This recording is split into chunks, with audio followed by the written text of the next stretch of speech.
Families में down syndrome है बच्चे को, जिसको हम इक्सी कहते हैं, बेबी बॉय ही कंसीव करते हैं।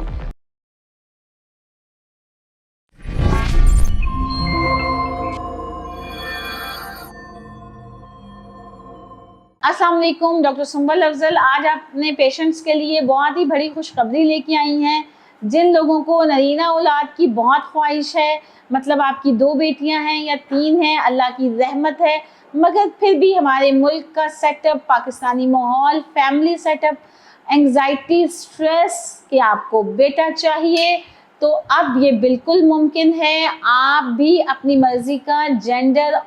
सिलेक्ट कर सकते हैं। अल्लाह ताला ने इंसान को बहुत ज़्यादा अक्ल दी, जिसकी वजह से उसकी मदद से हम इस कंक्लूजन पे पहुँचे हैं कि जो IVF प्रोसीजर है, अगर इसकी एडवांसमेंट में जाएं तो उन कपल्स के लिए ये बहुत फ़ायदेमंद है जिनको नरीना औलाद की बेहद ख्वाहिश है, जिनका लाइफस्टाइल डिस्टर्ब हो गया है इसी वजह से कि उनके पास सिर्फ एक चांस है, या उनकी एक्टोपिक हो गई है यानी प्रेगनेंसी ट्यूब में है और उनकी ट्यूब ज़ाया हो चुकी हैं और वो अगली प्रेगनेंसी में बेटे को के बहुत ज़्यादा ख्वाहिशमंद हैं। तो ऐसे सारे कपल्स के लिए ये खुशखबरी है कि अब हम इक्सी यानी IVF के बाद जो प्रोसीजर करते हैं उसमें हम इक्सी करते हैं, और इक्सी के बाद इक्सी भी IVF की ही फॉर्म है, एडवांस फॉर्म है। उसमें हम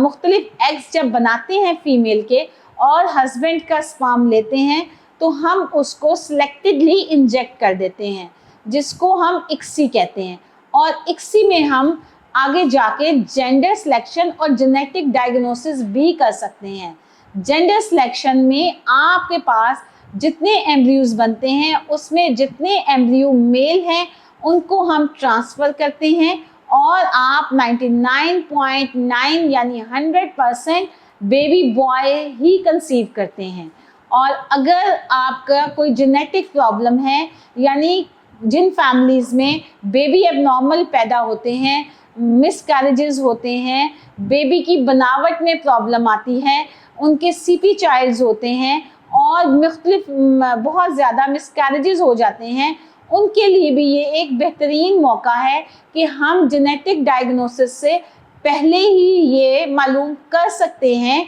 कि बच्चे में क्या प्रॉब्लम है, और उसके बाद ही फैसला करते हैं कि अगर वो हेल्दी बेबी है तो हम उसे ट्रांसफ़र कर देते हैं, अदरवाइज़ हम उस अटैम्प्ट को आगे लेके नहीं जाते। तो ये आपके लिए बहुत बड़ी खुशखबरी है कि आप अपनी मर्ज़ी से जेंडर सिलेक्ट कर सकते हैं और जिन बच्चों में प्रॉब्लम्स आती हैं उन प्रॉब्लम को भी सॉर्ट आउट कर सकते हैं जेनेटिक डायग्नोसिस से। इसके अलावा एजिंग एक बहुत बड़ा रिस्क फैक्टर है। अक्सर आपने सुना होगा कि फैमिलीज़ में डाउन सिंड्रोम है बच्चे को, ट्राइसोमी, मोनोसोमी यानी एबनॉर्मल बेबीज़ हैं और उनका बहुत बड़ा रिलेशन एज के साथ है, उनमें भी हम जेनेटिक डायग्नोसिस करते हैं जिसमें हम ये मालूम कर सकते हैं कि बच्चे में डाउन सिंड्रोम तो नहीं है।